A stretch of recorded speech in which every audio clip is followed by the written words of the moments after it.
just happened to cruise around the campus and peek my head into the wrestling room, and the coach invited me in and got me to try the sport, and I fell in love with it.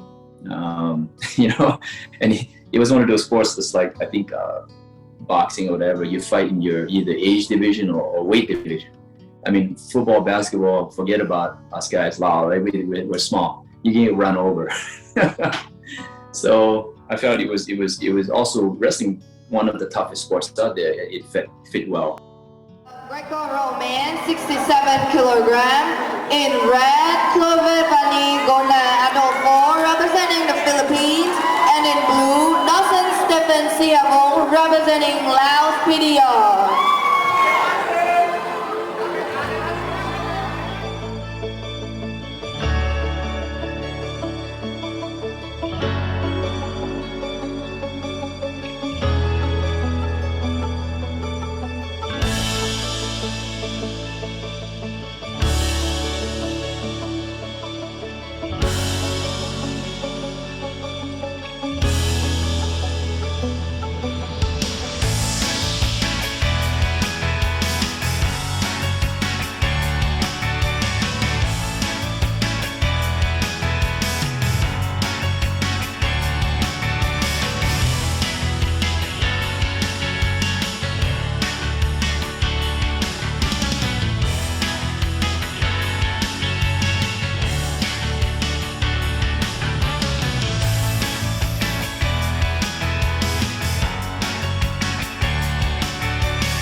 Honor to help coach the Lao national team at the SEA Games. My daughter, Angelina, was part of the team. We decided to do it as a family because we wanted her to have the opportunity to represent my wife's heritage on the international stage, bring awareness about swimming and other athletics within the Lao American community in the U.S., as well as hopefully inspire some local swimmers in Laos to take up the sport. It all started with a boxer from California named Walter Sarnoy Opatana.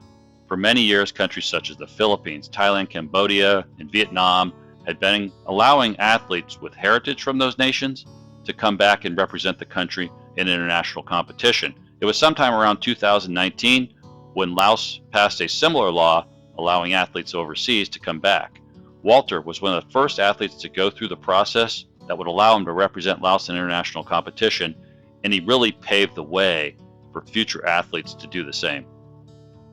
For my butt beat for a first year, I'll get beat up, that's how you learn. And eventually you start getting better. You start learning from the beat downs you take. It's either you sink or swim. And that's how it was for me.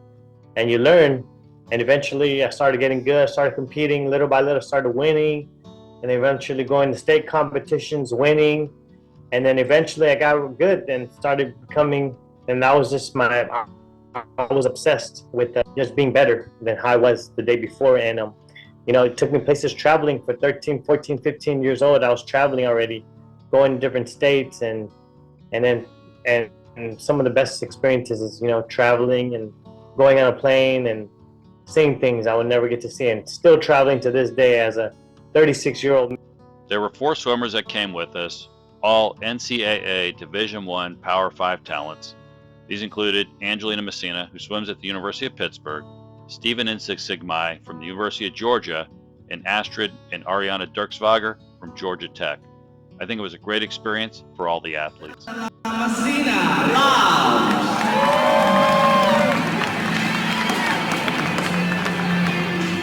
The thing that really stuck with me is the fact that I could do something that was bigger than myself, like really represent the country of Laos and my family and my heritage. I think that was super important for me when deciding, and I also thought it'd be a really unique opportunity that not a lot of people around me would get to experience, so I really wanted to pursue that. My experience has been great. Everyone has been fantastic. All the people have been amazing. I think that that's really what's made the trip. Interacting with the Lao national team and the coaches and all of the higher up people who really helped put this together has been the best part of the trip.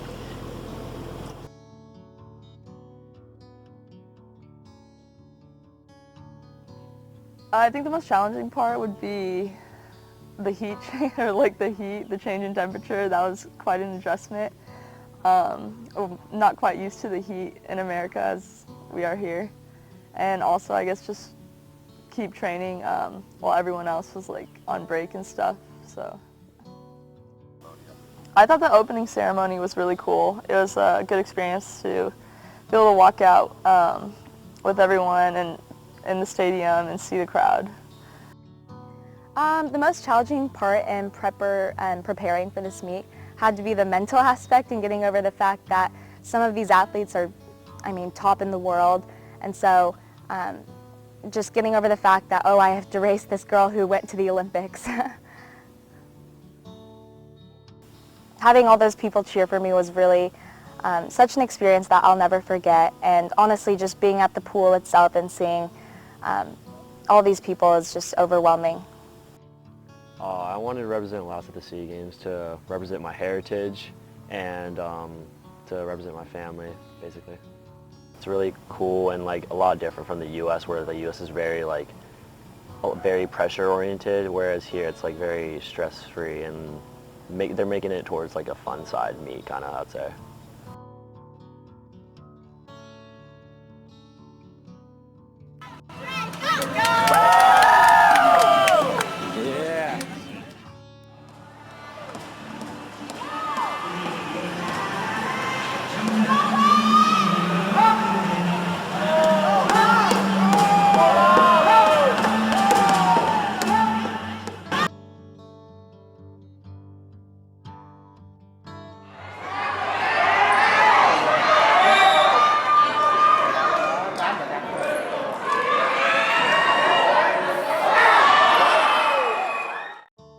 One of the highlights of the competition had to be the performance of Stanford wrestler Dawson Sihavong. He was up against some world-class competition and ended up bringing home 2 medals. Dawson took home a bronze in Greco-Roman and a silver in freestyle. His father, Nara, is a former Division I wrestler himself and a longtime wrestling coach. Dawson's performance brought a lot of pride to the Sihavong family, our group, and the people of Laos.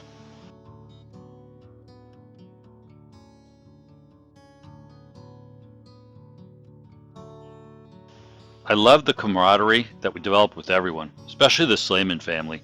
Jed and Timo both competed in Brazilian Jiu-Jitsu. It was some really tough competition, but Jed was able to bring home a silver medal. They mainly grew up in Laos, but now live in Tennessee, and we hadn't met them in person until the games. They're such a wonderful family of athletes, and there's a lot more to come from this group. After the games, we all went back to Laos and had the opportunity to spend some time together, visit some friends and family, and tour around the country. The highlight of the trip, though, had to be the opportunity to visit the U.S. Embassy in Vientiane and the warm welcome and the recognition the athletes received from Ambassador Peter Haymond and his staff. Yeah, I'd love for the Lao American people in the U.S. to know that the SEA Games are a great opportunity to represent your heritage. If you're an athlete and would one day like to do this, Laos is welcoming people with the right skills to come back and represent Laos on the international stage and be part of the team with the local Lao athletes. I'd like to thank my parents for bringing me here and putting this all together. They're my biggest supporters. I'd also like to thank my coaches at home and all of the people I have at home to support me. And I'd also like to thank everyone who's helped put this trip together. I know that there are a lot of people that I don't know who have really put in a lot of work to make this possible, so I'd just like to thank all of them. I'd like to thank my parents and my coaches and my teammates, as well as everyone in Laos who was able to help us get to this point and be able to represent Laos at these games. I would like to thank my parents, of course. They really pushed me and my whole family. They're always watching the live streams and texting and making shirts and everything. I'd also like to thank Coach Took and all my coaches back at home. it's great that they can always help me with my technique and give me advice, and it's just small things like that really goes a long way. I'd like to thank my parents, my coaches, and all my teammates